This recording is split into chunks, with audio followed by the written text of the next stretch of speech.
हम सब ने राम के वनवास की कहानी सुनी है, लेकिन क्या ये सिर्फ उतनी ही है जितनी हमें बताई गई? जिस पल राम ने अयोध्या की चौखट पार की, उसी पल एक ऐसी यात्रा शुरू हुई जिसमें सिर्फ दूरी नहीं थी, बल्कि अनगिनत गहरे रहस्य छुपे थे। लोग कहते हैं यह वनवास था, पर सच तो ये है कि इस कहानी के पीछे कुछ ऐसे साए हैं जिनकी खामोशी आज भी बेचैन कर देती है। तो सवाल ये उठता है कि क्या यह सिर्फ एक माँ की जिद थी या इसके पीछे कोई बहुत बड़ा अनदेखा सच छुपा हुआ था। चलिए आज इसी सवाल की तह तक जाते हैं। देखिए, जो कहानी हम सबने सुनी है वो एक माँ की ईर्ष्या की है, ये तो सबको पता है। लेकिन क्या हो अगर सच्चाई इससे कहीं ज्यादा गहरी और सोची समझी हो?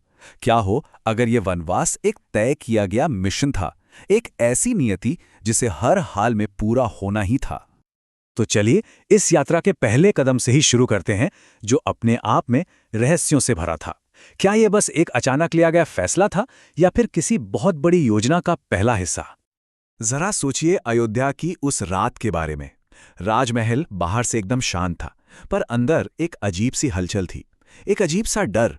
लोग समझ ही नहीं पा रहे थे कि आखिर सबसे प्रिय राजकुमार को एक पल में वनवास क्यों दे दिया गया। सच तो यह है कि यह किसी पारिवारिक ड्रामे से कहीं बढ़कर था।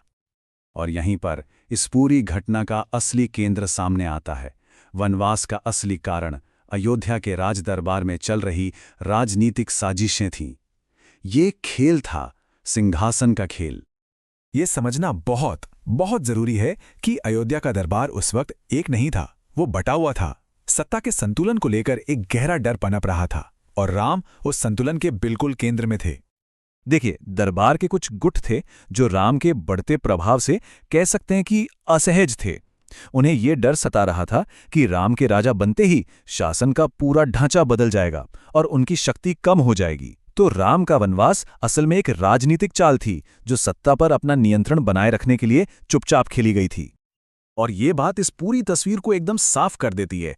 यह सिर्फ एक वरदान नहीं था, ये शक्ति के गलियारों में खेला गया एक बहुत ही सोचा समझा दांव था।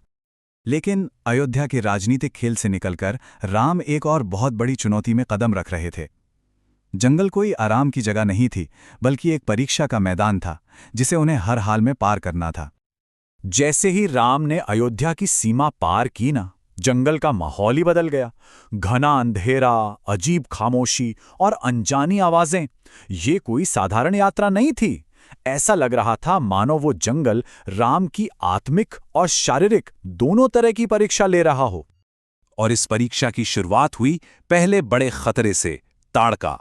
वो सिर्फ एक राक्षसी नहीं थी, बल्कि उस जंगल की शासक थी। कहते हैं उसकी गर्जना से पेड़ कांप उठते थे। लेकिन ये तो बस एक शुरुआत थी। और यहीं पर विश्वामित्र से मिलना कोई संयोग नहीं था। उन्होंने राम को चेताया कि ये जो खतरे आ रहे हैं ये अचानक नहीं है। इनके पीछे एक बहुत बड़ी, एक अदृश्य शक्ति है जो सब कुछ नियंत्रित कर रही है। और तभी राम को एहसास हुआ कि यह वनवास किसी आने वाले महाविनाश की तैयारी है। अब हम उस मोड़ पर आते हैं जहां एक छोटी सी घटना ने एक महायुद्ध की आग भड़का दी। एक ऐसी चिंगारी जिसने पूरी लंका को अपनी चपेट में ले लिया। ये सब शुरू हुआ शूर्पणखा के आने से। उसका प्रस्ताव ठुकरा दिया गया, उसका अपमान हुआ और अपमान का ये गुस्सा एक पुकार बनकर सीधे रावण तक पहुंच गया। बस उसी पल उस युद्ध की नींव रखी गई जिसने सब कुछ बदल कर रख दिया। और यहाँ ये समझना जरूरी है कि रावण का मकसद सिर्फ बदला लेना नहीं था। सीता का हरण उसके अहंकार का, उसके ईगो का प्रदर्शन था। पर उसकी यही एक गलती एक ऐसे संघर्ष की वजह बनी जिसने युगों को बदल दिया। और अंत में अब हम इस विश्लेषण के सबसे महत्वपूर्ण हिस्से पर आते हैं। वनवास का असली उद्देश्य क्या था? ये सजा नहीं थी, ये राम के रूपांतरण की प्रक्रिया थी। सोचिए, अगर राम अयोध्या में ही रहते तो रावण की शक्ति और बढ़ती जाती, किसी को पता ही नहीं चलता।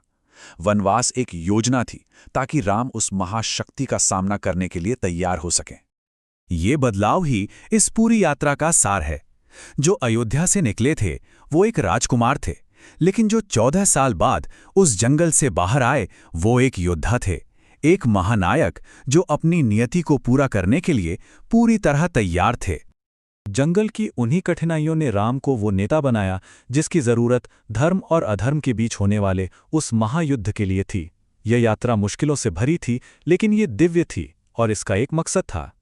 तो आखिर में ये पूरी कहानी बस इस एक सच पर आकर टिक जाती है, राम का वनवास कोई अचानक लिया गया निर्णय नहीं था, ये नियति थी, एक ऐसा मिशन जिसने दुनिया को वो युद्ध दिया जिसे भूलना नामुमकिन है।